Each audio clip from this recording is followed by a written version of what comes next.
Assalamu alaikum. Good morning, everybody. Glad to see you again. I'm going to talk today about something to do again with cardiology. We are a team of cardiologists, so we talk about acute coronary syndrome, post-care, and syncope.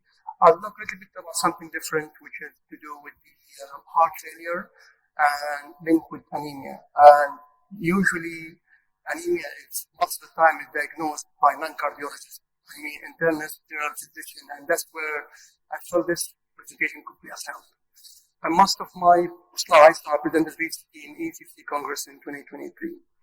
So, iron deficiency anemia, by definition, this presents explored relationships between the iron deficiency anemia and heart failure. We will examine the pathophysiology, prevalence, treatment options for those conditions, as well as the implications for the patient management. Iron deficiency occurs when there is insufficient iron in the body, desynthesized hemoglobin, leading to low level or red blood cells and impaired oxygen delivery to tissue. Common causes of iron deficiency is mainly dietary or malabsorption, chronic or acute blood loss, or increased demand due to pregnancy or growth. The symptoms, a lot of overlap between iron deficiency anemia and heart failure. And patients sometimes they present with fatigue, weakness, shortness of breath, dizziness, and poor concentration, which is the same symptoms of the heart failure, chronic heart failure. How common? It is very common, as I said. It's about 50% of patients who are having heart failure, they do have iron deficiency anemia. So almost half of the patients with heart failure, if you screen them, you will find that they do have iron deficiency anemia.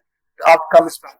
We know the people who have heart failure with anemia, they have higher mortality, more hospitalization, more poor quality of life, and reduced function status. Treatments can help, including infusions, and can reduce the hospitalization, improve the symptoms, improve the quality of life, and functioning capacity. So we have guideline recommendations. How common is iron deficiency? Well, over the age, starting from 0 all the way up to more than 95 years old, everywhere, iron deficiency is as the first number one cause of anemia, followed by kidney diseases in older ages. It's more common with older people with more loss. Then followed by vitamin B12 deficiency.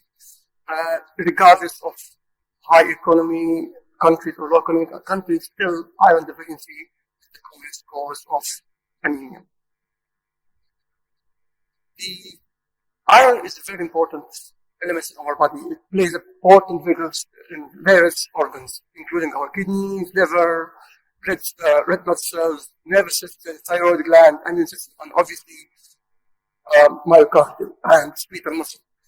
It works by helping the mitochondria oxidation, and it's important in the oxygenation inside intracellularly.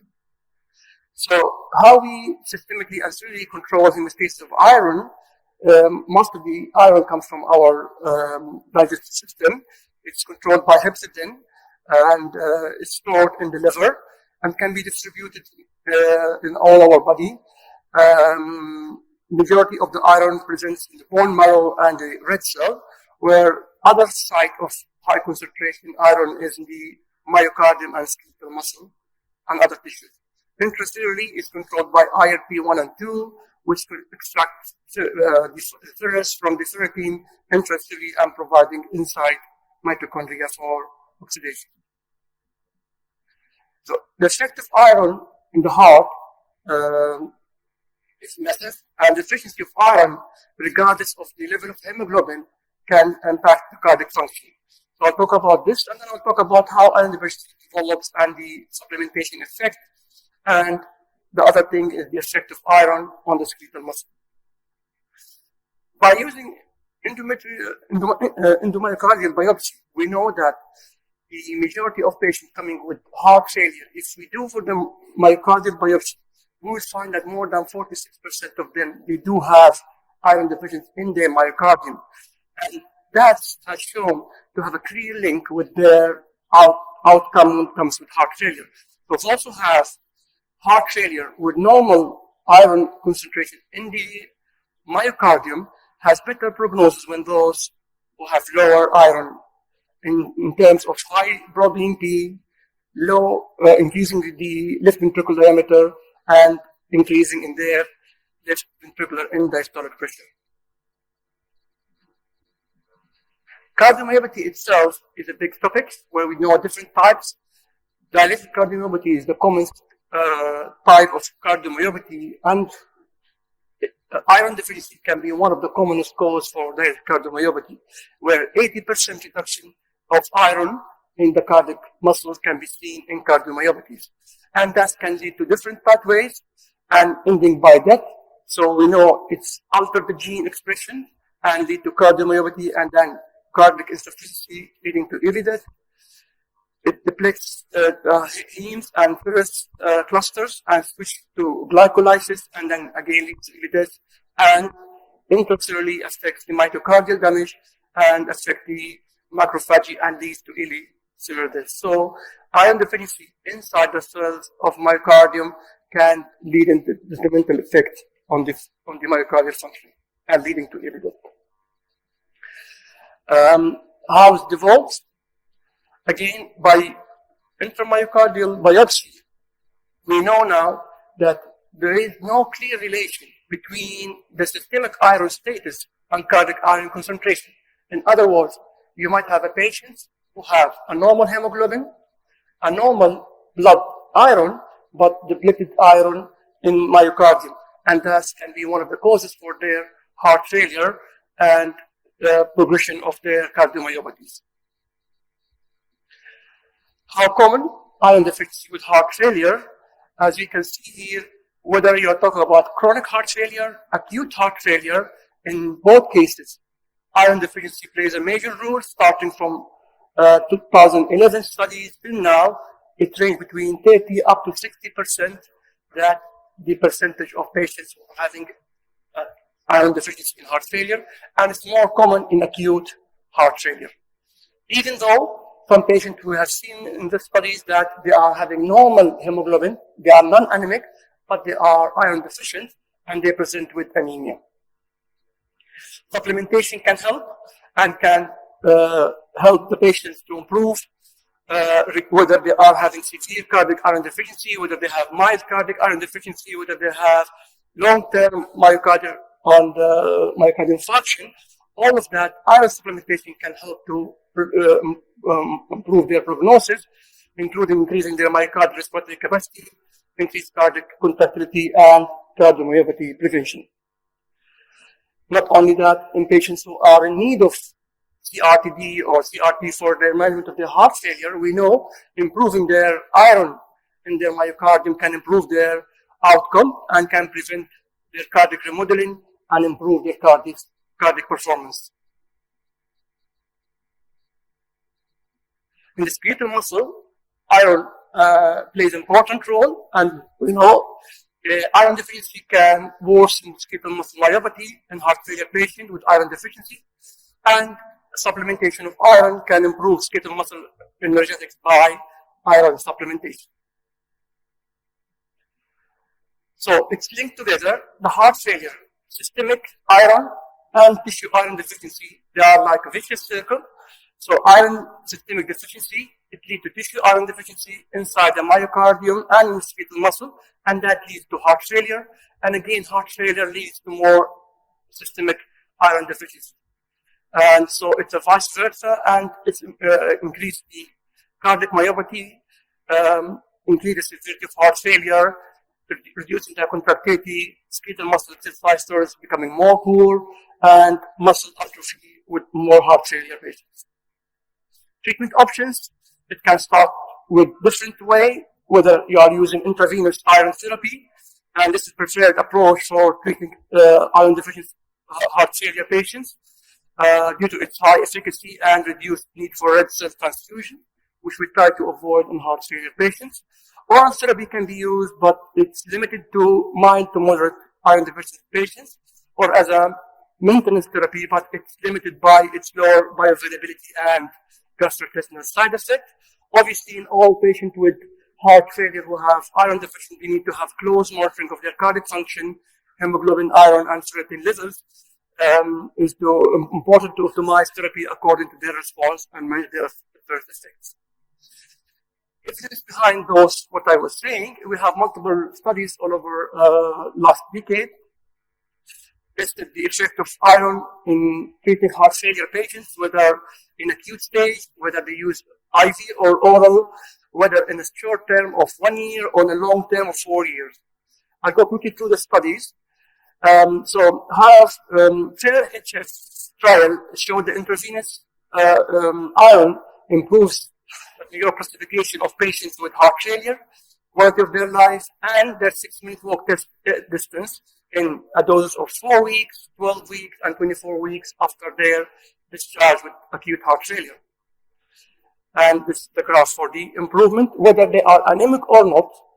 If they are iron deficient and you correct their iron, the improvement will be shown. The other one is the iron out, and that used oral iron to see the effect of the oral iron in treating patients with iron deficiency. And it didn't show, it was a negative test, it didn't show any improvement in the patient with heart reduced ejection fraction. So the use of oral iron is not recommended in case of acute nor chronic heart failure patients. And this is the data comparing the half IV and oral in iron out and iron HF.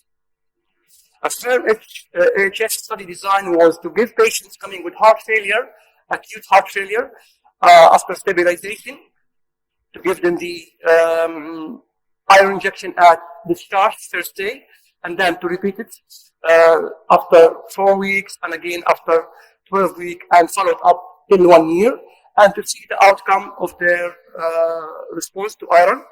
So their primary outcome is to see the composite of the total heart failure, hospitalization, and cardiovascular death up to 52 weeks.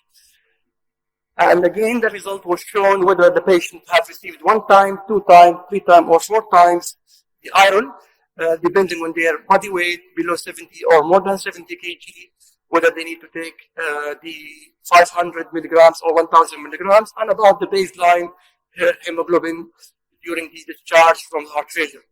And both patients was followed for 1 year, and again, the split was clear that the patient has much improvement when they receive iron, even if they have normal hemoglobin. And that's total hospitalization post heart failure admission. Next one was iron mine study, and again that showed the redosing at least every 4 weeks for the 5 years continuous for patients with heart failure has shown an improvement, as the protocol was showing, and the result was showing a split between the two subgroups for 5 years follow-up with the rate of improvement for their hospitalization and quality of life for heart failure.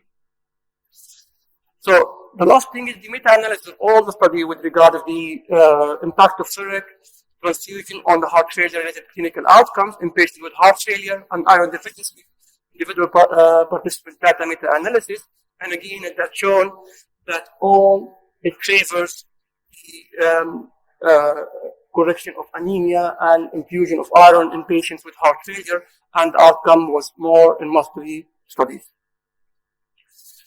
What about prevention? Do we talk about giving iron for patients who are not yet in heart failure but coming with acute MI? So we talked about post-acute coronary syndrome care. We know the pillars of heart failure, but now people are talking about giving iron for patients coming with iron deficiency in acute myocardial infarction, even though they are not yet in heart failure. So to preemptive iron supplementation prevents myocardial iron deficiency and attenuates adverse remodeling after myocardial infarction. And that was done by following patients for 24 weeks. And the subgroup who received iron therapy has shown that, again, there is improved in their left ventricular remodeling and improved in the LV function, especially if they receive it at 12 weeks post myocardial infarction. The latest focused updates from European Cardiac Study 2023 a recommendation for management of iron deficiency in patients with heart failure, class 1A, intravenous iron supplementation is recommended in symptomatic patients with heart reduced ejection fraction and heart failure with moderate reduced ejection fraction and iron deficiency to alleviate heart failure symptoms and improve quality of life. Intravenous iron supplementation with ferric or ferric dermatase should be considered in symptomatic patients with heart failure and iron deficiency to reduce the risk of hospitalization. Not only in the heart failure patients, preoperatively patients who are undergoing non-cardiac surgery, the new guideline recommended correction of their iron preoperatively to prevent heart failure and complication.